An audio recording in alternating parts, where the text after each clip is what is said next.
Le métier du maquillage est assez vaste. Il y a le métier propre maquillage, ensuite il y a effectivement tout ce qui est effets spéciaux, etc. etc.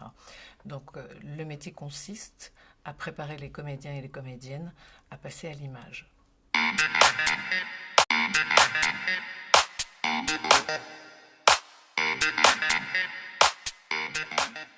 Une journée type, il faut savoir que les journées de tournage commencent toujours par ce qu'on appelle le HMC, habillage, maquillage, coiffure.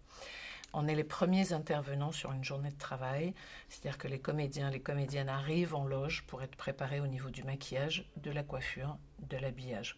Peu importe dans quel sens, les trois fonctionnent toujours ensemble. On prépare les comédiens et ensuite on a des temps de préparation qui sont très, très fixes et ensuite la journée commence par les mises en place, les italiennes, etc., etc. Tout dépend de la façon dont le réalisateur travaille.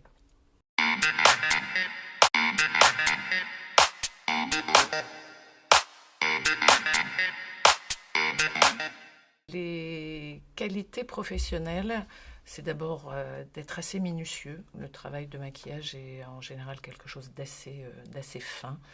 Donc il faut aimer les choses assez méticuleuses, il faut être assez méticuleux. Ensuite, il faut être extrêmement patient. Les qualités personnelles, c'est effectivement d'être assez souple.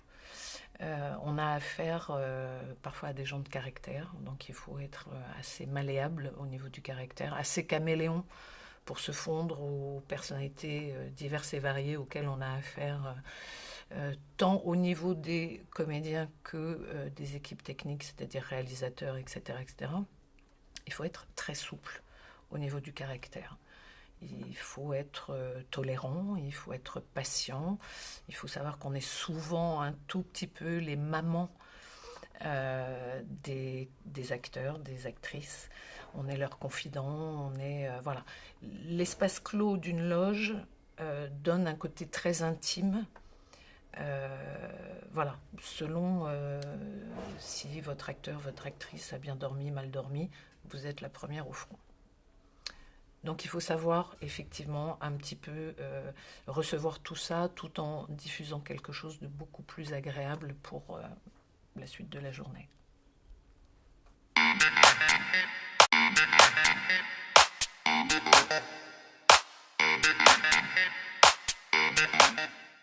Impérativement une école de maquillage, parce qu'on ne travaille pas que le maquillage, on apprend à travailler avec la lumière. Un très beau maquillage mal éclairé sera un maquillage foutu. Donc on travaille la lumière, on travaille les époques, on travaille les effets spéciaux. Donc il faut absolument faire un cursus d'école. C'est là où on apprend le mieux. Maintenant, il existe beaucoup d'écoles. Ne pas se méprendre, il y a les écoles d'esthétique et les écoles professionnelles de maquillage. Ça n'a rien à voir. Dans les écoles professionnelles de maquillage, on n'apprend pas à arracher du poil toute la journée. On apprend vraiment des techniques de lumière, de couleur, etc., etc. Donc ça n'a rien à voir, il faut bien dissocier les deux.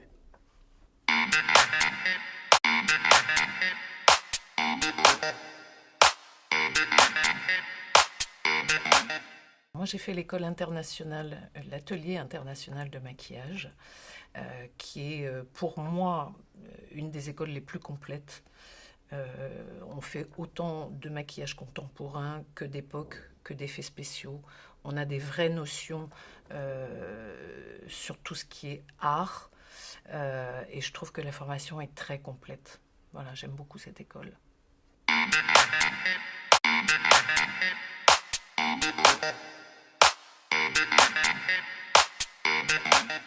Bien sûr, il y a des paliers dans ce métier. On commence parfois stagiaire, parfois assistante. On ne sort pas de l'école en étant chef maquilleuse, ça n'existe pas. On apprend beaucoup sur le terrain et auprès de ses aînés, parce que voilà, on est aussi là pour donner le relais à ceux qui arrivent dans ce métier.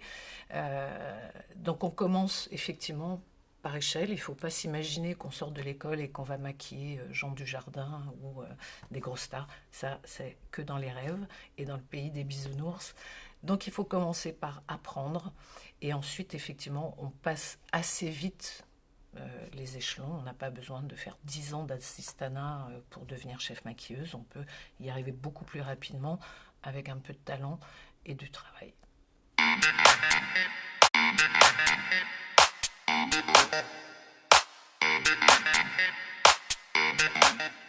Il y a eu la belle époque du cinéma, de la télévision. Maintenant, c'est un peu plus dur. Simplement parce que d'abord on est très nombreux sur le marché. Il faut savoir qu'il y a une trentaine d'années, il existait entre 5-6 écoles. Maintenant je crois qu'il y en a une centaine. Donc ça veut dire que toutes ces personnes arrivent sur le marché. Donc évidemment il y a beaucoup moins de places proposées que pour les élus qui aimeraient les avoir. Donc non, les années se suivent et ne se ressemblent pas. Le métier devient difficile, ça c'est évident, mais je pense que si on continue un petit peu à se battre et à ne pas scier la branche sur laquelle on est assis, et si vous tous, à venir derrière nous, vous continuez effectivement un petit peu ce qu'on a mis en place, c'est-à-dire la convention collective. Je vous demande à tous, peu importe que ce soit dans le maquillage ou dans n'importe quel poste, sachez ce que c'est qu'une convention collective. On s'est tous battus pour ça. Donc, essayez de prendre connaissance de cette convention et battez-vous pour ça, parce que ce sont vos droits qui seront préservés.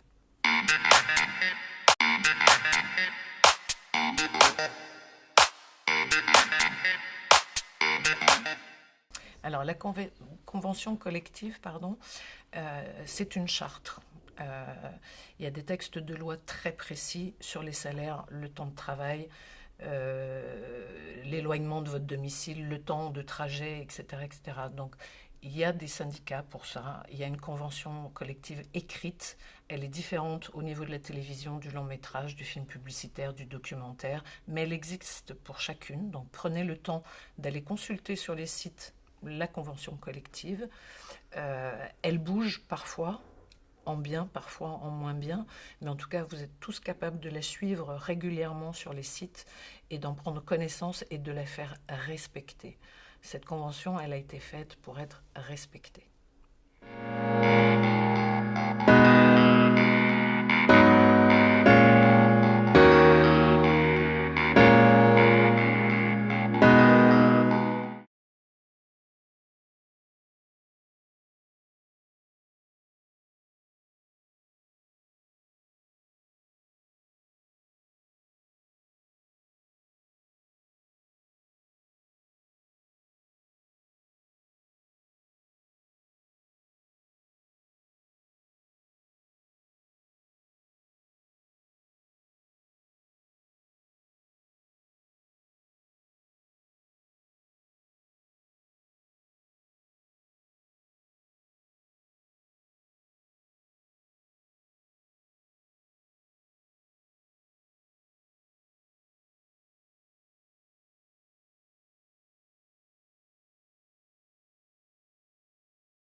Les qualités professionnelles, c'est d'abord d'être assez minutieux. Le travail de maquillage est en général quelque chose d'assez fin.